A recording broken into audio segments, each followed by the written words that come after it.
आज हम एक ऐसे सब्जेक्ट पर बात करने वाले हैं जो हमारी जिंदगी के हर हिस्से को छूता है।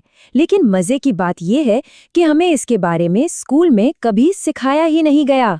जी हाँ, मैं बात कर रहा हूँ इमोशनल इंटेलिजेंस की, एक ऐसी पढ़ाई जिसकी जरूरत हमें एग्जाम हॉल में नहीं बल्कि जिंदगी के हर मोड़ पर पड़ती है। सोचने वाली बात है ना? हम मुश्किल से मुश्किल मैथ्स की प्रॉब्लम सॉल्व करना सीख जाते हैं, पर अपनी उलझी हुई भावनाओं, रिश्तों और नाकामियों को कैसे सुलझाएं, ये कहाँ सीखते हैं? तो क्या हम जिंदगी की सबसे जरूरी चीजों को सीखने से कहीं चूक तो नहीं रहे? चलिए, इसी गैप को आज थोड़ा समझने की कोशिश करते हैं। तो सबसे पहले एक बात साफ कर लेते हैं। इमोशनल इंटेलिजेंस कोई जादू की छड़ी नहीं है जो बस कुछ लोगों के पास होती है। नहीं, ये एक स्किल है, एक हुनर जिसे कोई भी सीख सकता है। ठीक वैसे ही जैसे हम साइकिल चलाना या कोई नई भाषा बोलना सीखते हैं। तो ये जो खोया हुआ सिलेबस है, इसमें आखिर है क्या? ये उन सभी जरूरी स्किल्स के बारे में है जो हमें न सिर्फ जिंदगी की मुश्किलों से लड़ने में, बल्कि सही मायनों में एक खुशहाल और मीनिंगफुल जिंदगी जीने में मदद करते हैं। तो इस सिलेबस के मेन पिलर्स क्या हैं? इसमें आता है अपनी भावनाओं को समझना, उन्हें बस दबाते जाना नहीं। इसमें आता है रिश्तों को मैच्योरिटी से निभाना, चिंता और फेलियर जैसी चुनौतियों का हिम्मत से सामना करना, और शायद सबसे जरूरी, खुद के लिए और दूसरों के लिए थोड़ी दया और करुणा रखना। देखिए, किसी भी और चीज से पहले हमें शुरुआत खुद से करनी होगी। अपने अंदर की दुनिया को समझना ही बाहरी दुनिया में सही ढंग से जीने की चाबी है। तो चलिए पहले लेसन से शुरू करते हैं। नो दाई सेल्फ, यानी खुद को जानना। कभी सोचा है कि हम कुछ खास सिचुएशन में एक ही तरीके से क्यों रिएक्ट करते हैं? अक्सर जिसे हम अपनी पर्सनालिटी कहते हैं, उसकी जड़ें हमारे बचपन में होती हैं। ये वो तरीके हैं जो हमने बचपन में खुद को बचाने के लिए सीखे थे, और आज भी अनजाने में वही हमें चला रहे हैं। चलिए एक उदाहरण लेते हैं। कोई इंसान है जो हमेशा काम में डूबा रहता है। बाहर से देखने पर यह जबरदस्त एम्बिशन लग सकता है, लेकिन हो सकता है कि इसके पीछे बेकार समझे जाने का एक गहरा डर हो। एक ऐसा डर जो शायद बचपन से साथ चल रहा है, और बस इस बात को समझ लेना ही गेम चेंजर हो सकता है। और यहीं पर हम सेल्फ एक्सेप्टेंस के एक बहुत ज़रूरी पड़ाव पर पहुंचते हैं। मैच्योरिटी तब आती है जब हम ये मान लेते हैं कि कोई भी हमें 100% नहीं समझेगा, और ये ठीक है, इसमें कुछ गलत नहीं है। ये हमें खुद के प्रति थोड़ा नर्म होने की आज़ादी देता है। तो असल में गोल परफेक्ट बनना ही नहीं है, गोल है होल बनना, यानी संपूर्ण होना। इसका मतलब है अपने हर हिस्से को अपनाना, हमारी अच्छाइयों को भी, हमारी कमियों को भी, हमारे सारे विरोधाभासों को भी।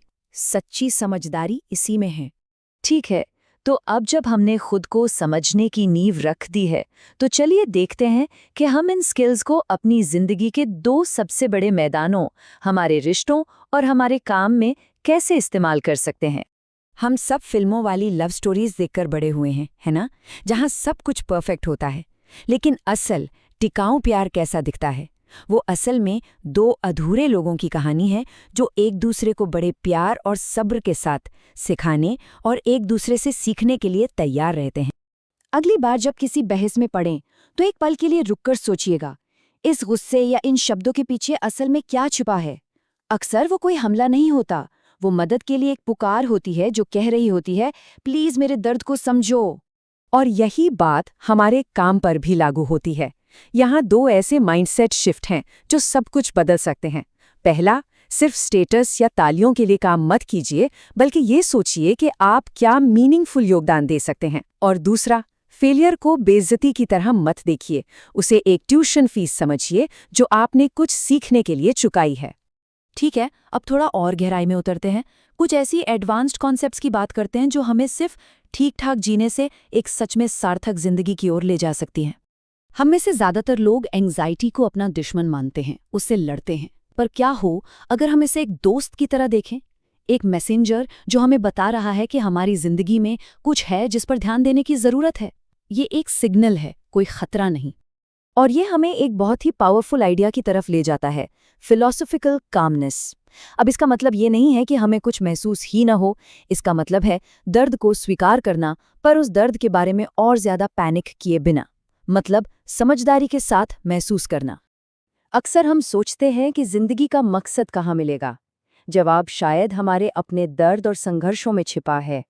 जब हम अपने जख्मों से मिले सबक को अपनी ताकत बनाते हैं और उसका इस्तेमाल दूसरों का दर्द कम करने के लिए करते हैं, तब हमें गहरा मकसद मिलता है। तो ये सब सुनने में तो बहुत अच्छा लगता है ना? पर सवाल ये है कि इसे अपनी रोज की जिंदगी में लाएं कैसे? चलिए एक बहुत ही सिंपल प्रैक्टिकल कदम से शुरू करते हैं, जिसे आज से ही अपनाया जा सकता है। बस इतना करना है, दिन में सिर्फ 2 मिनट के लिए रुकें और खुद से पूछें, मैं अभी क्या महसूस कर रहा हूँ। फिर उस भावना को एक सटीक नाम दें। दुखी या गुस्सा से आगे जाकर सोचें, क्या ये निराशा है या असुरक्षा? जब आप किसी भावना को नाम देते हैं तो आप उसे कंट्रोल करना शुरू कर देते हैं। और अपने रिश्तों के लिए एक छोटी सी एक्सरसाइज है। अगली बार जब किसी से कोई कहा सुने हो जाए, तो बाद में शांति से सोचिएगा कि उस बहस के दौरान असल में कौन सी जरूरत थी जो पूरी नहीं हुई और कहीं नहीं गई। ये एक सवाल बहुत कुछ बदल सकता है। तो आखिर में ये सारी बातें एक ही आइडिया पर आकर टिकती हैं। जिंदगी का मकसद हर पल खुश या शांत रहना नहीं है, बल्कि भावनात्मक रूप से समझदार बनना है। अपने हर अनुभव को, चाहे वो अच्छा हो या बुरा, समझदारी के साथ जीना है, और इमोशनल एजुकेशन हमें यही सिखाती है। सवाल बस ये है कि क्या हम सीखने के लिए तैयार हैं?